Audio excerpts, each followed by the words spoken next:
Happy New Year to you, our esteemed and distinguished listeners. Welcome to year 2025. I'm very thrilled to host the maiden episode of another expository, timely, engaging, and informative program series of ours on Amorgage Radio Communications. The theme for this quarter is Infrastructure Dimensions and Economic Development, and I remain your host, Titilola Ogunshono. We would like to thank everyone who tuned in, joined us last quarter on our program series, Inflation Dynamics and Economic Development. We say a big thank you to you all, and also to everyone who joined our other program series that ran from Monday to Thursday. We are deeply grateful to you. This quarter, we are back to serve you better with more intriguing programs. We appreciate your consistent support, your messages, questions, feedback, suggestions. This means a lot to us, and we are sincerely grateful. Last quarter, we looked extensively at inflation. We looked at the contextual meaning, its various types, both according to causes and rates of movement. We looked at the disadvantages, the demerits, the merit of inflationary pressure in an economy, its implications in terms of economic growth and development. We took a look at various countries and analyzed those with low inflation figures and examined their level of development. Likewise, we considered nations with high inflation levels and also their level of development. Statistics revealed that nations with high level of inflation figures are mostly developing countries. It's therefore evident that uncontrolled inflationary pressure could hinder economic development of any country or nation. Thus, this quarter we'll be unraveling another crucial component or factor that could determine the level of economic development of a nation, and that is the level of infrastructure availability, adequacy, efficiency, and development. Infrastructure can be regarded as a major backbone of a nation's economic development level. It includes physical, natural resources, financial, monetary structure, and systems that support economic activities. There are various dimensions of infrastructure, and they play significant roles in fostering economic growth and development in any nation. In actual fact, the term or the word infrastructure was derived in the late 1880s and from two words. From French, the infra means below, and you have the structure meaning building. So we can describe infrastructure as the foundation upon which the structure of an economy or nation is built.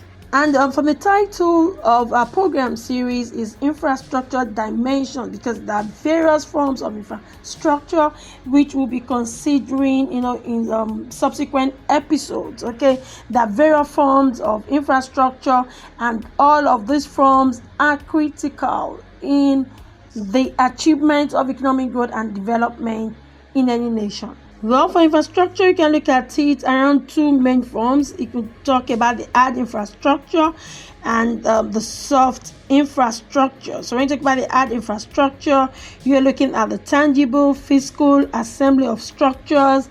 Examples, you're looking at the roads, the bridges, the tunnels, the railways. So you're talking about something hard, something tangible, the hard infrastructure.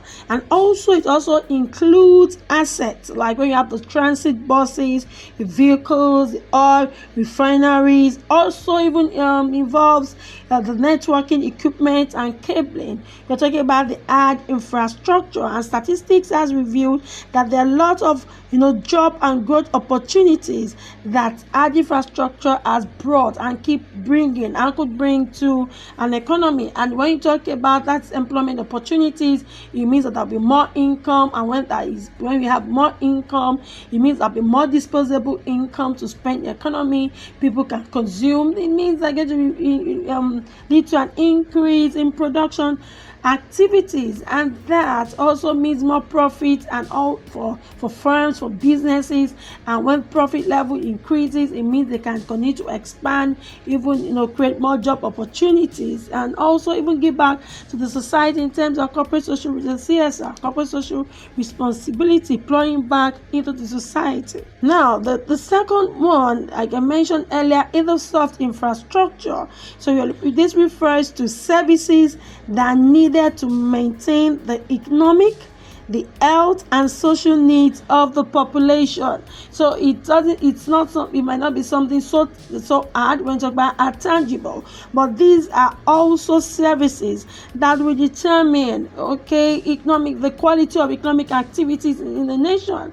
When you have a sick population, that is larger percentage of the workforce falling ill, when you have high mortality rate, when life expectancy ratio is low, is declining by the day, it's going to affect the level of economic growth and development in such a nation. So definitely the hard infrastructure and also the soft infrastructure matters, because it looks at the economic, the health and social needs of the population. Of course, for soft infrastructure, again, it also includes human capital and institutions that deliver certain services to the population, also such like healthcare. We mentioned that financial services also falls under soft infrastructure. We have the government offices, the law enforcement, and definitely you can do without mentioning education, which is very important. So that falls under soft infrastructure. Yes, we have other types of infrastructure that we'll be looking at, and the reason why we would want to consider and talk about these types is that we'll be zooming our lenses on each of these dimensions to look at countries that have gotten it right in terms of this dimension. Like the first one, communication infrastructure. Which country has the best infrastructure in terms of communication channels? If we look at it and look at the level of development in such countries, so communication infrastructure, we are looking at a connection among businesses, government agencies, institutions, individual nations through wireless cables, satellites and other technologies. We'll be looking at these. Then we also have the power and energy infrastructure. When you're looking at the power, electrical lines, you're looking at power grids, innovation in alternative energy. So which of these countries have gotten it right? What kind of investment have they done? What have they leveraged on? We'll be looking at all of these in subsequent episodes. We also have transportation infrastructure. And when we talk about this, we are looking more at the railroad infrastructure, the road infrastructure. In fact, we have countries even on the African continent that have very good quality roads, that the quality of that road infrastructure is very high. There was this report by Business Insider that I saw and looked at the top 10. At number 10 we have South Africa. At number 9 we have Tanzania. At number 8 we have Kenya.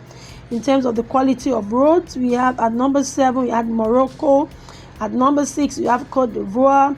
At number 6, in fact, number 5 we add Mauritius. In terms of the best 10 African countries with quality roads.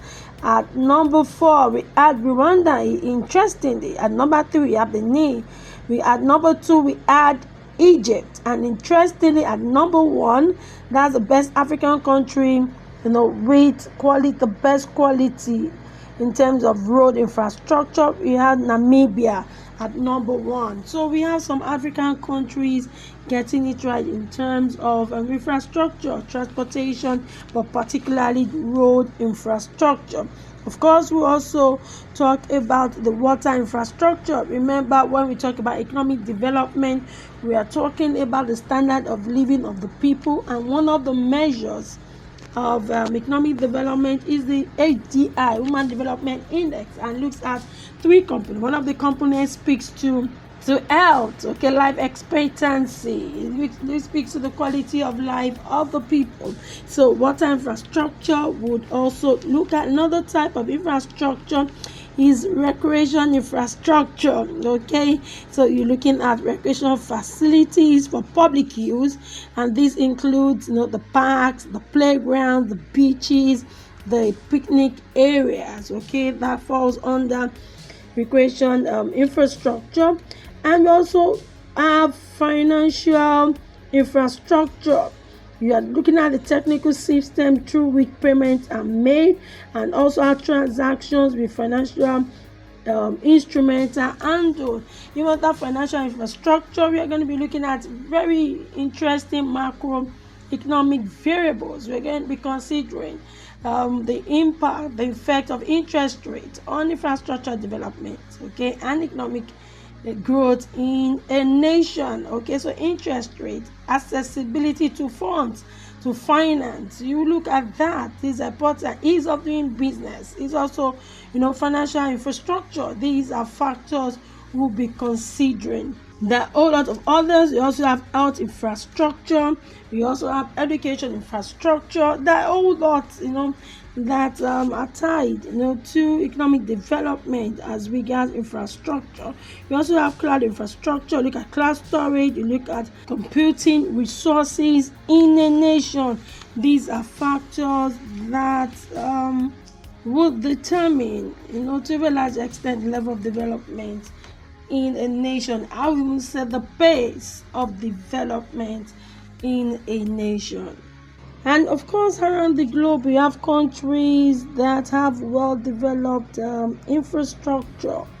The countries include Germany, we have Japan, the United States, United Kingdom, we have South Korea, we have Canada, we have France, we have China, we have Sweden, and we have Switzerland. Most of these are countries that have well-developed infrastructure facilities in their countries. And if you look at these countries I've mentioned, it's going to speak to their level of economic development. Okay, even in Africa, coming to the continent of Africa, we have countries that are doing well, that spend so much on infrastructure development in their countries. Okay, according to Africa Infrastructure Development Index 2022, we have the top 5 countries that are doing so well in this ranking. Okay, we have Seychelles, we have Egypt, we have Libya, we have South Africa,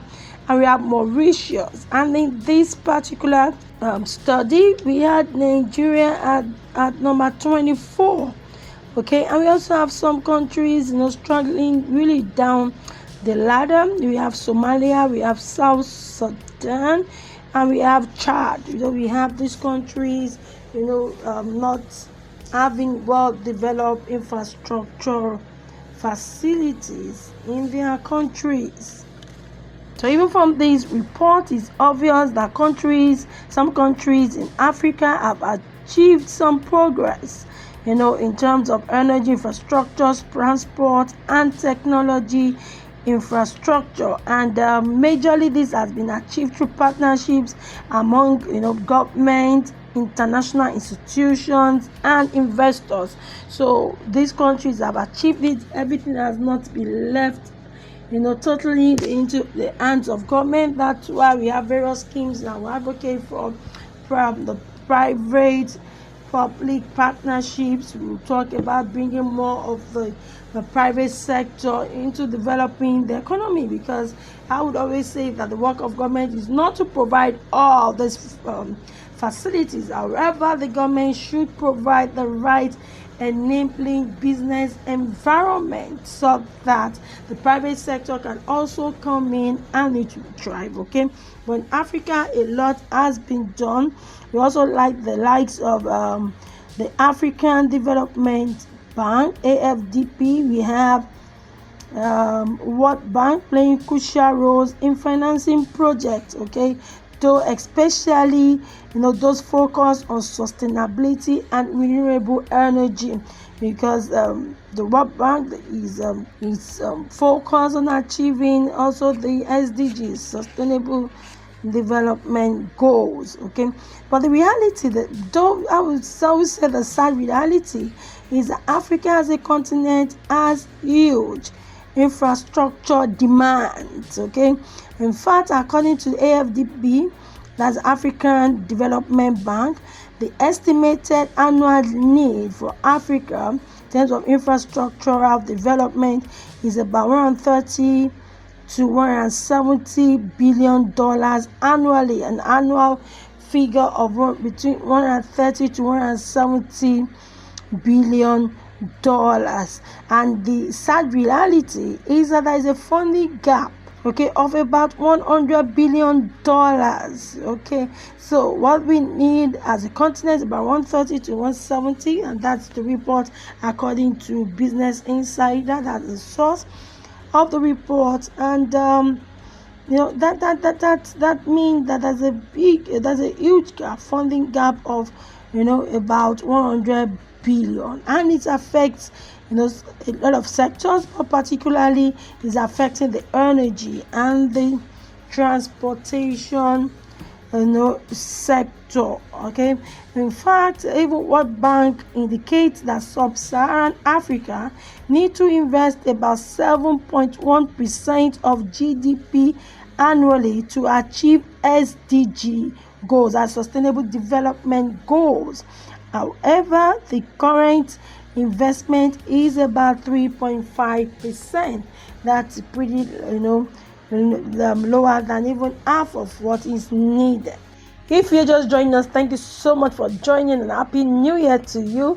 I welcome you to today's maiden episode of our new program series, Infrastructure, Dimensions and Economic Development, on Amorgate Radio Communications.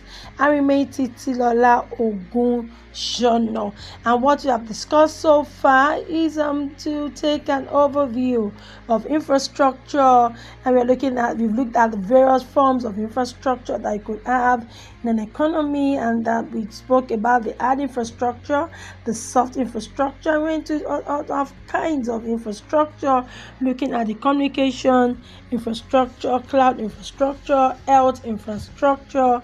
We also spoke about the power and energy infrastructure, transportation infrastructure, water infrastructure, recreation infrastructure, and financial infrastructure. We also looked at African countries with very good quality roads. Interestingly, likewise, we also looked at African countries who scored really low in terms of ranking. We also moved on to look at the most well-developed infrastructure countries with the most well-developed infrastructure, where we mentioned the likes of Germany, Japan, United States, United Kingdom, South Korea. We mentioned Canada, France, China, Sweden, Switzerland. Okay, and we went ahead to say something that was important, that we have countries in Africa that have achieved some progress in terms of energy, transport, and technological infrastructure. However, realize that there is still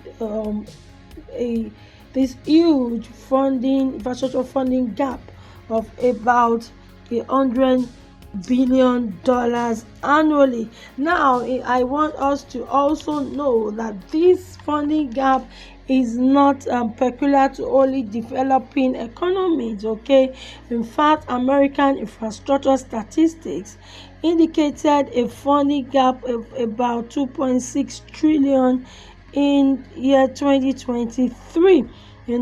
And it is projected that due to this underspending on infrastructure, the United States could lose about $10 trillion by 2039. Okay, so infrastructure development, the gap in the funding of these infrastructural facilities is not peculiar to developing economies alone. In fact, the state of a country's infrastructure is so critical that a survey was carried out to even test satisfaction of citizens with the level of infrastructural development in that country. So it's not anything to be played with, because it determines the quality of life, it determines the efficient process of both production and consumption of goods and services in a particular nation. Okay, so it's really important because it determines it affects everything from communication to it affects individual businesses, corporations, government. It affects everyone. So the level of development of infrastructure facilities is something that has to be strategically, deliberately carried out in a nation. Okay, so in this survey, we had countries that were tested, the pulse of the citizens was tested, and we had Singapore at number 1 in the survey. Singapore was a country where most people were satisfied with the national infrastructure. So that's huge. Okay, that Singapore at number one. Okay, in this survey, that the citizens are okay, and it speaks to the quality of life in Singapore. And that's why if you look at information infrastructure dimensions, you are looking at different aspects that is really key to achieving economic growth, economic development, and even sustainable development for a nation. And on the other hand, the survey shows that Romania was the country with the lowest satisfaction level. Okay, because you had less than 10% of the citizens were satisfied with the country's level of infrastructure, less than 10. And if we look at the case of Singapore, the survey shows that nearly 3/4 of the population in the island state were satisfied with infrastructure in Singapore in the year 2023. That is huge. That is a whole lot. Okay, so the level of infrastructural development is important when you want to achieve economic growth and development as a nation. And we have empirical evidence to back this up, that the level of infrastructural development would determine the level of economic development in a nation. Okay, we have a 2020 GI Hub study that posited that infrastructure investment has a strong impact on economic growth. Okay, the survey is found that economic multiplier for public investment, that is including infrastructure, was 1.5 times greater than the initial investment in 2 to 5 years. Okay, it had much higher impact than any other form of public spending. That is a lot. Okay, it also revealed that infrastructure outcome was a factor that influenced the positive effect of the investment. And that is not surprising, because let's even look at transportation infrastructure, the road, the railroad. Okay, that would even help the farmers. Imagine, especially a nation that depends so much on agricultural production for its exports. Okay, so if we have the interconnected roads, if we have the railroads working efficiently up at an optimal level, that will going to impact prices in a positive way, because the bottlenecks associated or calculated associated with movement of goods, okay, will be eliminated, and thus make the farmers being able to transport, the items to the consumers, and also for export purposes, so it's going to remove operational costs, or if not reduce unnecessary hikes in operational cost, okay, and that's important. Let's even look at communication infrastructure. It does a whole lot. Ability to communicate timely manner, that's equally important, okay. Now, but we should also note that though infrastructure investment can play a key role in supporting even economic recovery and stability, and in some other cases economic growth and development, but we should note, and that's what is important here, that simply investing in infrastructure isn't sufficient. I'll take it again. Just simply investing in infrastructure isn't sufficient, but nations must make the right kind of infrastructure investment that is transformative in nature, okay, transformative in nature. It must be strategically positioned so that they could have transformative outcomes for the people and the world at large. So as a nation, you have to look at your structure, look at where you can play to, look at your strength as a nation. Where can you get the competitive advantage is important, because it's not just investing in infrastructure that matters. However, what matters is the transformative outcomes for it to be able to bring about measurable growth, measurable progress, okay. You must come up with strategic investment in areas in a nation that can deliver optimal outcomes, okay, because definitely we have various forms of infrastructure, so you need to look at it, because you can't invest in all at the same rate, okay. Yes, but it's important that when you are looking at all of these factors, what we plan is on subsequent episodes we'll be having interview with experts in various fields. So if you are taking health infrastructure, we get a doctor to speak to us about it. If we're talking about financial infrastructure, we'll get financial experts to discuss these crucial issues around this, because remember that the goal for investing in infrastructure is to achieve economic development. In fact, the world is talking about sustainable economic development.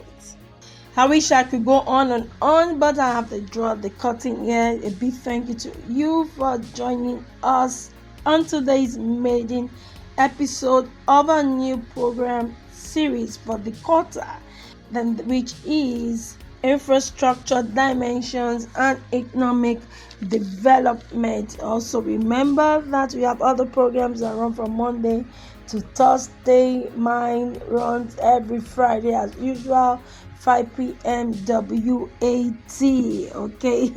And I will not leave without dropping a quote, okay. That is quote I like that I saw about infrastructure.